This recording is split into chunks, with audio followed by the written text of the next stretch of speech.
भीष्मदेव ने कहा, अभी तक मैं जो सोचता, जो अनुभव करता तथा जो चाहता था, वह विभिन्न विषयों तथा वृत्तियों के अधीन था, किंतु अब मुझे उसे परम शक्तिमान भगवान श्री कृष्ण में लगाने दो। वे सदैव आत्मतुष्ट रहने वाले हैं, किंतु कभी कभी भक्तों के नायक होने के कारण इस भौतिक जगत में अवतरित होकर दिव्य आनंद लाभ करते हैं, यद्यपि यह सारा भौतिक जगत उन्हीं के द्वारा सृजित है। श्री कृष्ण अर्जुन के घनिष्ठ मित्र हैं। वे इस धरा पर अपने दिव्य शरीर सहित प्रकट हुए हैं, जो तमाल वृक्ष सदृश नीले रंग का है। उनका शरीर तीनों लोकों, उच्च, मध्य तथा अधोलोक में हर एक को आकृष्ट करने वाला है। उनका चमचमाता पीतांबर तथा चंदन चर्चित मुखकमल मेरे आकर्षण का विषय बने और मैं किसी प्रकार के फल की इच्छा न करूं।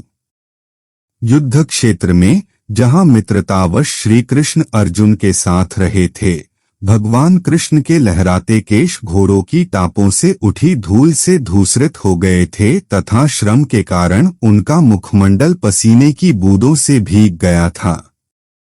मेरे तीक्ष्ण बाणों से बने घावों से इन अलंकरणों की शोभा उन्हें अच्छी लग रही थी। मेरा मन उन्हीं श्री कृष्ण के पास चले।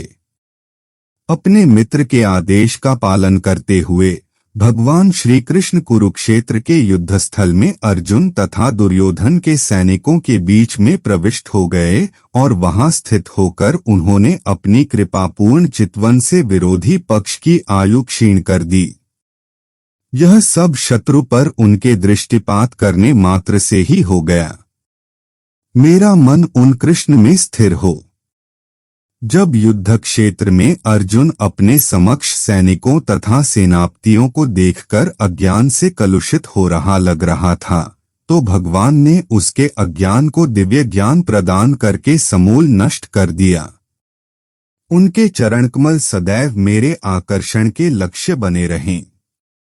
मेरी इच्छा को पूरी करते हुए तथा अपनी प्रतिज्ञा तोड़कर वे रथ से नीचे उतर आए, उसका पहिया उठा लिया और तेजी से मेरी ओर दौड़े, जिस तरह कोई सिंह किसी हाथी को मारने के लिए दौड़ पड़ता है। इसमें उनका उत्तरीय वस्त्र भी रास्ते में गिर गया। भगवान श्री कृष्ण जो मोक्ष के दाता हैं, वे मेरे अनंतिम गंतव्य हों। युद्ध क्षेत्र में उन्होंने मेरे ऊपर आक्रमण किया, मानो वे मेरे पैने बाणों से बने घावों के कारण क्रुद्ध हो गए हों। उनका कवच छितरा गया था और उनका शरीर खून से सन गया था। मृत्यु के अवसर पर मेरा चरम आकर्षण भगवान श्री कृष्ण के प्रति हो। मैं अपना ध्यान अर्जुन के उस सारथी पर एकाग्र करता हूँ, जो अपने दाहिने हाथ में चाबुक लिए थे और बाएं हाथ से लगाम की रस्सी थामे और सभी प्रकार से अर्जुन के रथ की रक्षा करने के प्रति अत्यंत सावधान थे। जिन लोगों ने कुरुक्षेत्र के युद्धस्थल में उनका दर्शन किया, उन सबों ने मृत्यु के बाद अपना मूल स्वरूप प्राप्त कर लिया। मेरा मन उन भगवान श्री कृष्ण में एकाग्र हो, जिनकी चाल तथा प्रेम भरी मुस्कान ने व्रजधाम की रमणियों गोपियों को आकृष्ट कर लिया। रास लीला से भगवान के अंतर्धान हो जाने पर गोपिकाओं ने भगवान की लाक्षणिक गतियों का अनुकरण किया।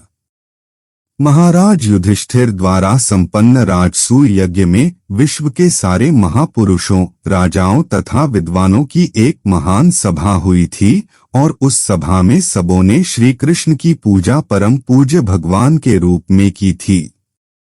यह सब मेरी आंखों के सामने हुआ और मैंने इस घटना को याद रखा, जिससे मेरा मन भगवान में लगा रहे।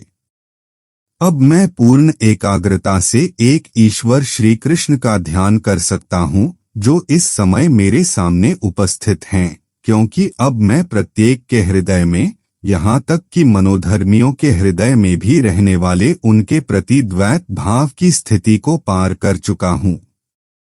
वे सबों के हृदय में रहते हैं।